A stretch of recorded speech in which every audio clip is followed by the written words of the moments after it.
গাজায় যুদ্ধবিরতি কার্যকর হওয়ায় নতুন করে বাঁচার স্বপ্ন দেখছেন আহত ফিলিস্তিনিরা। দীর্ঘ 15 মাসের ইসরায়েলি আগ্রাসনের জেরে বিপর্যস্ত স্বাস্থ্যসেবা বন্ধ সব হাসপাতাল। চিকিৎসার অভাবে যন্ত্রণায় কাতরাচ্ছে লক্ষাধিক ফিলিস্তিনি। উন্নত চিকিৎসার আশায় সীমান্ত খোলার অপেক্ষায় তারা। নুডলস খান নাই তো নুডলসই খান নাই।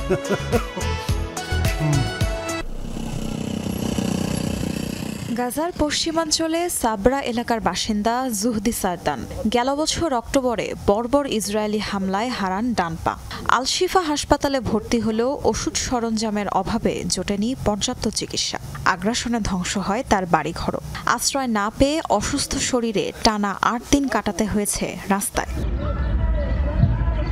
পরিবার নিয়ে ছুটতে ছুটতে নিরুপায় হয়ে খান ইউনিসের এক কবরস্থানে ঠাঁই নেন। কোনো রকমে ঝুপড়ি ঘরে 3 সন্তান ও স্ত্রী নিয়ে কাটান মানবেতর জীবন। পুরোপুরি বন্ধ তার পায়ের চিকিৎসা। যুদ্ধবিরতি কার্যকর হওয়ায় দ্রুত সীমান্ত খোলার অপেক্ষায় জুহদি সারদান উন্নত চিকিৎসার জন্য যেতে চান বাইরে। ক্র্যাশ জোড়া ছুঁড়ে ফেলে দিতে চাই, এই ভার আর নিতে পারছি না। অসহনীয় যন্ত্রণা পেয়েছি। যুদ্ধবিরতি যেহেতু হয়েছে তাই অপেক্ষা করছি কবে সীমান্ত খুলে দেয়া হবে। কৃত্রিম পা সংযোজন করে আবারও দাঁড়াতে চাই। পরিবারের দেখাশোনা করতে হবে আমার। ঘর নেই, মাথার উপর ছাদ নেই। প্রতিনিয়ত ইসরায়েলি বাহিনীর হামলা।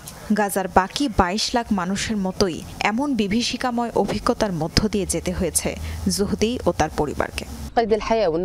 বাচ্চারা ট্রমার মধ্যে আছে। যখন আকাশে ইসরায়েলের প্লেন উড়ে যায়, আমার মেয়ে ভয়ে চিৎকার করে ছোটাছুটি শুরু করে। কোনোভাবেই শান্ত করা যায় না। ডাক্তার দেখানোর কোনো উপায় নেই, কারণ হাসপাতালেই তো আর নেই। জুহদি সারদানের মতো চিকিৎসার অভাবে কাতরাচ্ছে গাজার লাখো মানুষ। যুদ্ধবিরতির খবরে দেশের হাসপাতালগুলো চালুর অপেক্ষায় তারা। মিলবে উপত্যকার বাইরে চিকিৎসা নেওয়ার সুযোগও।